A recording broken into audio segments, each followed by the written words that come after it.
Isagi and Nagi are two sides of the same coin. On the surface, Nagi seems to just have another rivalry with our main character that revolves around the talented genius versus the hard worker trope, but after reading the end of the Neo-Egoist League arc, what came after it in the manga, and rewatching both Bluelock and episode Nagi, I started to realize that these two have so much more in common with each other compared to everyone else in the story. Their characters parallel each other in a lot of unique and interesting ways while still greatly inheriting to the themes of Bluelock, especially the one which is about ego, and considering that Kaneshiro has called Nagi the other main character before, I don't think that it is a crazy coincidence at all. So in this video I am gonna break down and go in depth with it, starting off with why they even play football in the first place. Also just want to give a massive spoiler warning as there are a lot of spoilers that will be discussed in this video. But without any further ado, we will now begin.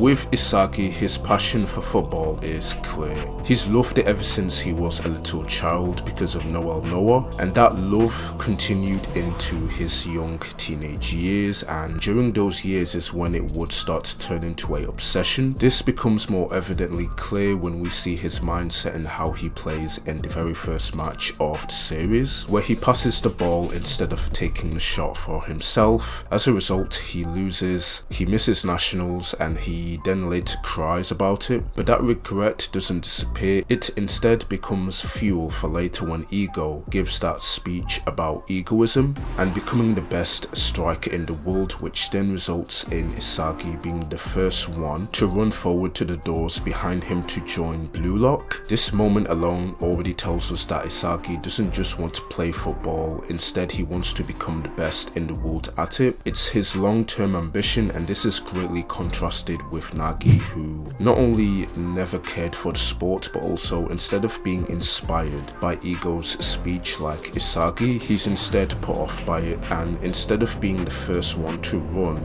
to the gates behind Ego, he is instead the last, as we see in Bluelock episode Nagi, chapter 2, and it makes sense because Nagi is a lazy genius that doesn't want to work hard to become the best at football or anything in general. His dream goal was to just simply make enough money to retire early and live a much easier life, the slow life as he likes to call it. Football just happened to be the fastest route that he was convinced to take thanks to Rio. To Nagi, it's just a pure convenience for him, not a true love for the sport. It's only after Nagi loses for the first time that he starts to develop an interest in the sport of football. As before, he never lost or had to put too much effort into it, despite starting at the age of 17, which is crazy because most people usually start playing at the ages of 4 or 6 years old and train for the next 10 years or so with the hope of going pro. The reason why Nagi never had to train before for that long is because of his physical talent, genius, and basically just being an overall prodigy. He basically has the ideal physique that every footballer wants, that Isagi especially wishes that he could have. But despite this, Isagi is funnily enough the reason for why Nagi started to develop an actual interest in sport, as it started a fire in him to beat Isagi while improving along the way. But even with that being said, when it comes to football, Nagi still isn't driven by passion for the sport, but instead stimulation it provides him. And what is stimulation? The act of encouraging something or someone so that they develop or become more active. That's exactly what Isagi did to Nagi, but it's also the reason why Nagi lost his fire. After beating Isagi with the 5-shot revolver fake volley, Nagi was, as Ego put it, satisfied because, as I mentioned earlier, his goal wasn't to become the best striker in the world, it was to beat Isagi. And while it's true that he had a shared goal with Rio to win a world championship in football, it never truly motivated him. In fact, it was forced on him by Rio because he took advantage of Nagi's strong desire to retire early. Nagi's goal to beat Isagi is what should have been a stepping stone towards winning a world championship or becoming the best striker in the world, but it wasn't, and this clearly contrasts Isagi's obsession with becoming number one, the goals that he had already accomplished, which involved beating Barrow, Rin and Kaiser chapter in the Nell arc are all stepping stones towards him becoming the #1 striker in the world. That's why even now he is still not satisfied. Grateful and confident, yes, but not satisfied. Not to mention that when Nagi does start to lose confidence before his eventual lock-off after the Nell arc, he at one point starts to rely heavily on Rio for new inspiration and originality to help them win their final game instead of trying to look for it within himself to help him grow and evolve, something that we see Isagi do countless times before, not just in the Neo Egoist League but in general. This difference between the two is a very strong foundation of their duality. One is driven by stimulation and the other is driven by passion. This is further proven by the fact that after Nagi's kicked out of bluelock, he constantly talks about missing bluelock and the fire that it gave him, wishing that he could go back, but he's not talking about football specifically, he's only referring to bluelock, and this is further evidence in chapter 309 where he questions himself on whether it's football or bluelock itself that actually fires him up, which is then followed by a conversation with Igaguri, who surprisingly motivates Nagi to bite the bullet and play for the chairman so he can rejoin the Japanese team and fight alongside bluelock once again, even if it means destroying it in the process. But Nagi wanting to potentially play alongside bluelock isn't just because of the stimulation that he got from playing with Isagi and the others, it was also due to a underlying issue that he always ignored, and that was basically to do with his own loneliness. In chapter 1 of episode Nagi, he tells Ryo that he went to the trouble of moving out from his parents' place so he could go to the high school that him and Ryo go to so he can get a good company to work for so that way he can retire early, which basically explains why he lives alone. And in that same chapter he refers to the idea of not wanting to socialize, and if you've paid attention to Nagi not just in his own spin-off manga but also in bluelock as a whole, it can be very easily deduced that he is someone who more than often tends to spend time alone. This creates another two parallels between him and Isagi, which are about opposing personalities and family dynamics. I'll start with opposing personalities. So with Isagi, he is very expressive and quite often emotionally reactive or proactive.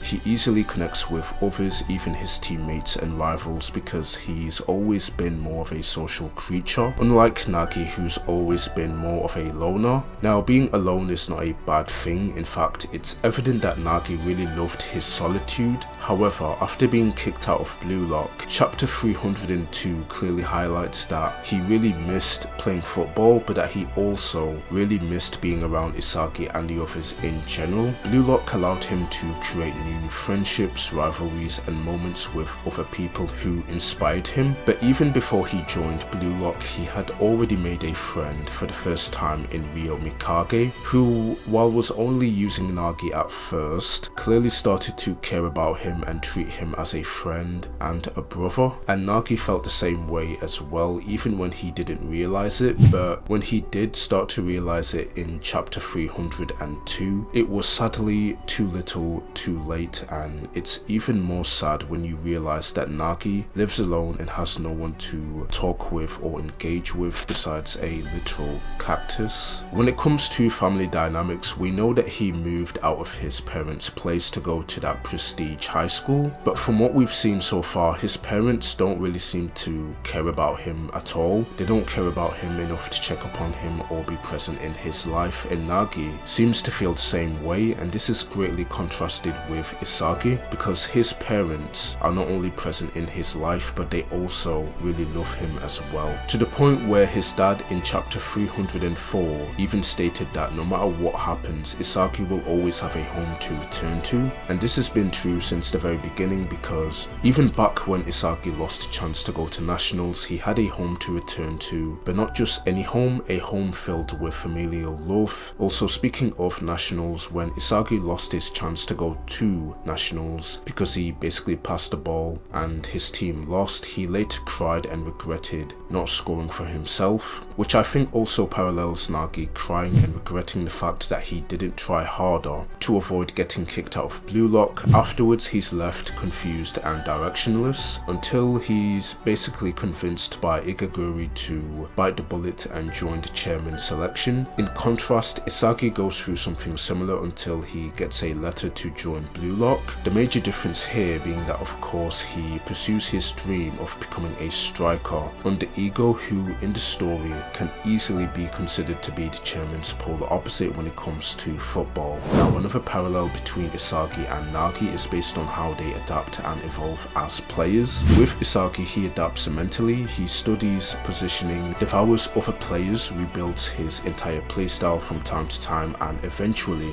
learns to unlock weapons like metavision. His evolutions have always been more on the mental side as opposed to Nagi, who doesn't need to think that much to evolve thanks to the physical traits that he's been gifted. His first touch is insane, allowing him to trap a ball even when it should be impossible, and he can adjust in midair like it's nothing to score almost any goal that he wants. His adaptability is more physical than mental compared to Isagi, but despite this they had always managed to work very well with each other, as we've seen them basically inspire and motivate one another. But at the same time, deep down Nagi envied Isagi's hunger, but in contrast Isagi always envied Nagi's talent, often referring to him as a god or a monster in the series whenever he pulled off a insane play, which is even more interesting when you also consider the fact that Isagi has black hair and Nagi has white hair. Now I know I might be reaching with this one, but just hear me out first. This could also be another parallel between them that is intentional, because when it comes to anime and manga in general,